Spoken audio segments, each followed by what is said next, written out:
여러분 반갑습니다. 이번 시간에는 제6장 금융세무에 있는 종합소득세에 대해 알아보도록 하겠습니다.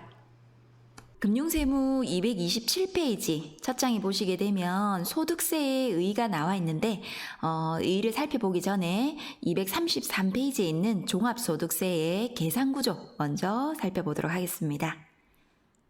여러분들 금융소득이 2천만 원 초과하게 되면 금융소득 종합과세 대상자가 된다는 거 다들 알고 계시죠? 그럼 여기서 말하는 종합과세라는 게 과연 어떤 세금일까? 여러분들이 궁금해하실 것 같은데요. 우리가 현재 벌어들이고 있는 소득의 종류는 굉장히 다양합니다. 적금이나 예금이자 같은 이자 소득이 있고요. 그리고 펀드나 ELS 같은 배당소득, 그리고 개인 사업자들이 벌어들이는 사업소득, 그리고 우리 같은 또 이런 월급쟁이들이 받는 근로소득 금액, 그리고 매달 따박따박 통장에 들어오는 연금소득, 그 외에 복권에 당첨됐다든지 상금을 받게 되었다든지 여러 가지 이런 기타 소득 금액이 있습니다.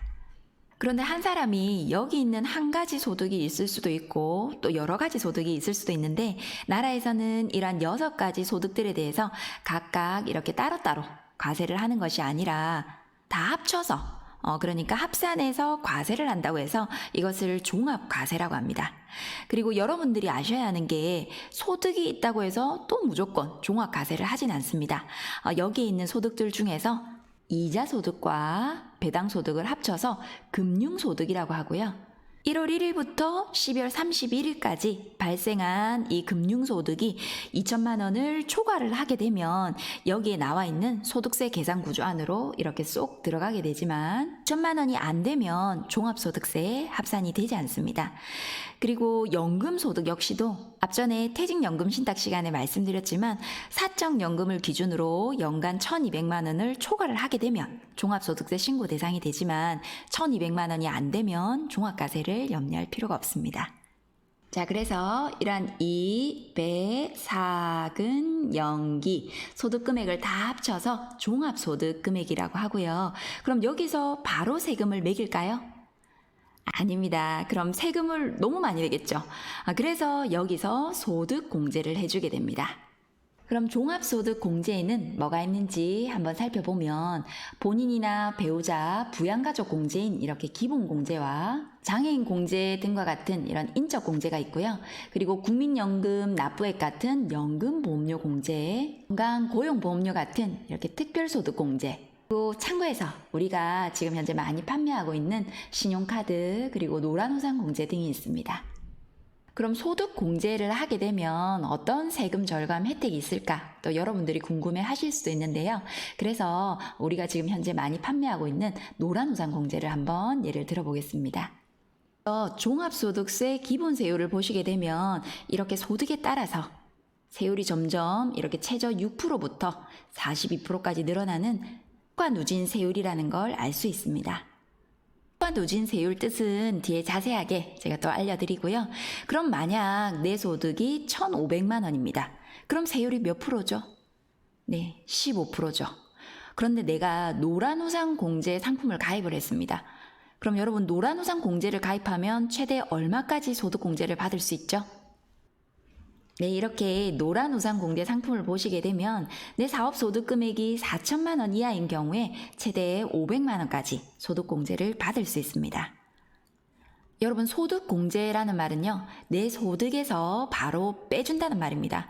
그럼 내 소득이 원래는 1년에 1,500만 원인데 노란우산 공제를 가입하면 소득에서 500만 원을 빼주니까 내 소득은 1,000만 원이 되겠죠. 이렇게 1,200만 원이야 1,000만 원이 되게 되면 세율이 그럼 몇 프로죠? 예, 이렇게 보시면 6%입니다. 그럼 세율이 원래는 15%였는데 세율이 절반으로 줄었네요. 자, 그럼 이번에는 내 소득이 3천만 원이라고 할게요. 이번에도 노란우산 공제에 가입을 했습니다. 그럼 소득이 어떻게 되죠? 네, 500만 원을 뺀 2,500만 원이 되겠죠. 그럼 원래는 3천만 원에 대해 15% 세금 낼 것을 2,500만 원에 대해 15% 세금을 내니까 또 당연히 세금이 절감이 될 수밖에 없겠죠. 자, 그래서 이렇게 종합소득 공제는요, 내 소득을 줄어들게 만들어서 세금을 절감하게 하는 것을 말합니다.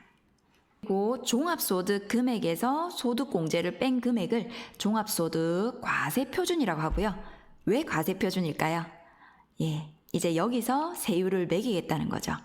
세율은 좀 전에도 얘기를 했지만 과세표준 구간에 따라서 이렇게 6%에서 42%의 7단계 초과 누진세율을 적용합니다. 그럼 종합소득 과세표준에서 이렇게 기본세율을 곱한 금액을 종합소득 산출세액이라고 하고요. 그럼 산출세액을 바로 세금으로 낼까요? 아닙니다. 여기서 끝이 아니고요. 또 이번에는 세액공제를 해주게 됩니다. 소득공제는 소득에서 차감이 되어서 절세를 했지만 세액공제는요, 세금에서 바로 또 차감이 되기 때문에 세금 절감 효과가 있습니다. 오른쪽에 세액공제의 종류를 보시게 되면 근로소득자에게 적용되는 근로소득세액공제, 그리고 자녀세액공제, 그리고 여러분 여기서 수정을 해주셔야 되는 게 여기 지금 6세 이하라고 되어 있는데 2019년 1월에 또 세법이 개정되어서 6세 이하가 아니라 7세 이상으로 바꿔주셔야 됩니다. 그리고 연금저축, IRP와 같은 연금계좌세액공제, 보험료, 의료비, 교육비 같은 특별세액공제, 그리고 월세세액공제 등이 있습니다. 자, 그럼 이번에는 세액공제 예시로 IRP 상품을 한번 볼 텐데요. 앞전에 신탁 시간에도 설명을 드렸지만 IRP는 최대 700만 원까지 세액공제를 받을 수 있습니다. 만약 내 소득이 1년에 4천만 원 이하라고 하면 여러분들 몇 프로 세액공제를 받을 수 있죠? 16.5% 세액공제 받을 수 있죠. 그래서 내가 1년 동안 IRP에다가 700만 원 풀로 납입을 했다면 700만 원 곱하기 16.5% 해서 최대 115만 5천 원 세액공제를 받을 수 있습니다. 그러니까 바로 세금에서 차감을 받을 수 있다는 거죠. 자, 그래서 종합소득 산출세액에서 이렇게 세액공제한 금액이 결정세액이 되게 되고요. 그리고 마지막에 이렇게 차감 납부할 세액이 정해지게 됩니다. 그리고 참고로 이렇게 기납부세액을 빼준다고 되어 있는데 이 중에서 원천징수세액이라는 게 있습니다. 이게 무슨 말이냐고 하면 금융소득 종합과세자들 입장에서는 억울해요. 왜 억울하냐면 자기들은 이미 예금을 할 때 이자에서 15.4%의 세금을 떼고 받았는데 또 종합과세에서 6%에서 42%의 세금을 떼게 되면 이중과세가 되니까 당연히 억울할 수밖에 없겠죠. 그래서 이렇게 이미 납부했던 세금 15.4%, 원천징수세액은 이미 납부한 세금이라고 해서 돌려주게 되는데요. 이를 예납적 원천징수라고 합니다. 나중에 원천징수 제도에 대해서 배우게 될 텐데 그때 예납적 원천징수가 뭔지 나중에 다시 한 번 더 설명해 드리도록 할게요. 여러분, 종합소득세의 이런 흐름을 한번 이해를 하시고 227페이지의 소득세의 그럼 살펴보도록 하겠습니다. 소득세란 자연인이 얻은 소득에 대해서 그 자연인에게 부과가 되는 세금입니다. 그래서 개인 소득에 대해 부과되는 세금으로 법인세를 말하는 것은 아닙니다. 그리고 우리나라 소득세법은요, 과세소득을 이자, 배당, 사업, 근로, 연금, 기타소득, 퇴직소득, 양도소득 이렇게 8가지로 구분해서 제한적으로 열거를 하고 있습니다. 자, 그리고 나에 보시게 되면 종합과세의 원칙이 나와 있는데요. 앞전에 종합소득세 계산구조에서도 설명을 해드렸지만 종합과세란 입에 작은 연기 이러한 6가지 소득을 따로따로 과세를 하지 않고 일정한 기간 합산을 해서 과세를 하는 방식을 말합니다. 자, 그런데 여기에도요, 예외사항이 있습니다. 바로 분류과세와 분리과세가 있는데요. 먼저 분류과세란 입에 작은 연기 다른 소득들은 다 합산을 해서 과세를 하는데 이렇게 퇴직소득과 양도소득은 다른 소득하고 합산을 하지 않고 별도로 과세를 한다고 해서 분류과세라고 합니다. 그럼 여러분 왜 합산을 하지 않을까요? 네, 퇴직소득인 경우에는요, 오랜 시간 동안 차곡차곡 쌓여서 발생한 소득이죠. 그런데 이것을 종합과세에다가 합산을 하게 되면 그 해에 엄청나게 많은 세금이 나오게 되겠죠. 그래서 퇴직소득과 양도소득은 별도로 분류과세를 하게 됩니다. 그리고 예외사항에 분리과세가 있는데요. 한번 뜻을 읽어보게 되면 원천징수된 소득 중에서 금액적 중요성이 낮은 소득은 합산을 하지 않고 과세를 종결한다라고 되어 있습니다. 근데 사실 여러분 이게 무슨 말인지 잘 모르시겠죠? 그래서 우리가 예전에 팔았던 상품, ISA 상품을 제가 한번 예로 들어볼게요.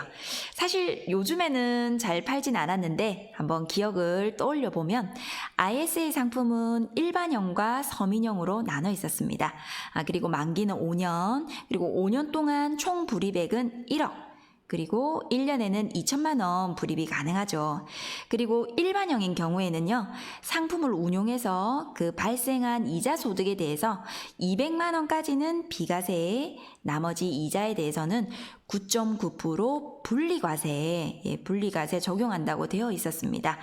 그럼 여러분 여기서 분리과세라는 건 뭘까요? 네, 만약 ISA가 200만 원을 뺀 나머지 이자가 분리과세가 아니라 일반과세, 그러니까 15.4%가 적용이 되었다면 금융소득 종합과세를 따질 때 그 금융소득 2천만 원 안에 이 이자가 쏙 들어가게 됩니다. 하지만 ISA 상품은요, 분리과세 상품이기 때문에 그 나머지 200만 원을 뺀 나머지 이자에 대해서 9.9% 세금만 내면 그걸로 끝나는 거지 2천만 원 금융소득에는 포함이 아예 안 된다는 말입니다. 자, 따라서 분류과세와 분리과세는 종합과세에서는 예외가 되고요. 그럼 여러분 228페이지에 이렇게 소득의 구분과 과세 방법이 나와 있는데 표를 보시게 되면 좀 더 이해가 잘 되실 것 같습니다. 자, 그리고 228페이지 다 해보시게 되면 우리나라 소득세법은요, 개인을 단위로 해서 과세를 하게 됩니다. 옛날에는 금융소득 종합과세가 부부 합산 4천만 원이었는데 지금은 부부도 따로따로, 그러니까 개인을 단위로 해서 2천만 원 초과를 하는 경우에 과세를 하게 됩니다. 자, 그리고 페이지를 넘겨서 230페이지 바에 보시게 되면 원천 과세가 나와 있는데요. 우리가 보통 은행에 예금을 하게 되면 이자에서 15.4% 세금을 떼고 이자를 지급받게 되죠. 이것을 바로 원천 징수라고 하고요. 한번 뜻을 읽어보게 되면 원천 징수란 소득을 지급하는 자가 그 지급받는 자의 조세를 징수를 해서 정부에 납부를 하는 제도를 말합니다. 그리고 이러한 원천징수 제도는요, 두 가지 유형이 있습니다. 예납적 원천징수 그리고 완납적 원천징수가 있고요. 예납적 원천징수는 한마디로 일단은 세금을 떼기는 떼는데 추후에 그 납세 의무를 확정을 할 때 이를 정산하는 방식을 말합니다. 여러분들 제가 처음에 그 종합소득세의 흐름을 얘기할 때 마지막에 금융소득 종합과세 대상자들 예금을 하게 되면 15.4%의 그 세금을 떼기는 떼는데 나중에 종합과세 계산을 할 때 이미 납부했던 세금 15.4% 빼준다고 제가 얘기를 했었죠. 그래서 확정 신고를 할 때 원천징수세액을 기납부세액으로 공제를 해주는 거, 이것을 바로 예납적 원천징수라고 합니다. 두 번째로는 완납적 원천징수가 있는데요. 완납적 원천징수는 원천징수로서 과세를 종결하고 따로 정산을 하지 않는 방식을 말합니다. 그러니까 즉 분리과세를 말하는 건데요. 세금을 떼고 나면 그걸로 끝이지 더 이상 종합과세에는 합산을 안 하겠다는 원천징수 방식을 말합니다. 자, 230페이지에 3번 납세 의무자 볼게요. 납세 의무자는요, 거주자와 그리고 이렇게 비거주자로 나뉘는데 거주자, 비거주자는 국적을 기준으로 하진 않습니다. 그러니까 미국 시민권자라고 해도 한국에 또 이렇게 주소를 가지고 있으면 거주자가 된다는 거죠. 밑에 표를 보시게 되면 거주자란 국내에 주소나 183일 이상 거소를 둔 개인으로 국내 원천소득과 국외 원천소득, 그러니까 전 세계 소득을 말하는 거죠. 그래서 전 세계 소득 모두에 대해서 소득세의 납세 의무를 지게 됩니다. 그리고 비거주자는요, 거주자가 아닌 개인을 말하는데 오로지 국내 원천 소득에 대해서만 소득세 납세 의무를 줍니다. 가로 1번에 보시게 되면 주소의 판정 기준이 나와 있는데요. 국내에 주소가 있는 것으로 보는 경우에는요, 먼저 계속해서 183일 이상 국내에 거주하는 직업을 가진 경우, 그리고 두 번째로는 국내에 가족이 있고 직업이라든지 자산 상태에 비추어서 183일 이상 거주할 것으로 인정이 되는 경우, 그리고 외국 항행 승무원, 여기서 외국 항행 승무원은 외국을 항해하는 선박이라든지 항공기 승무원을 말하죠. 그래서 외국 항행 승무원인 경우에는요, 가족과 거주하는 장소라든지 그 통상 체제 장소가 국내인 경우. 네 번째로 국외 근무 공무원. 그런데 특이하게 국외 근무 공무원인 경우에는 183일 이상 국외에 거주할 것을 필요로 하는 직업을 가졌는데도 비거주자가 아니라 거주자로 봅니다. 자, 그래서 국외 근무 공무원 및 국외 사업장 또는 해외 현지 법인의 파견 임직원인 경우에는 거주자로 보게 됩니다. 자, 232페이지에 4번의 과세 기간과 납세지가 나와 있는데요.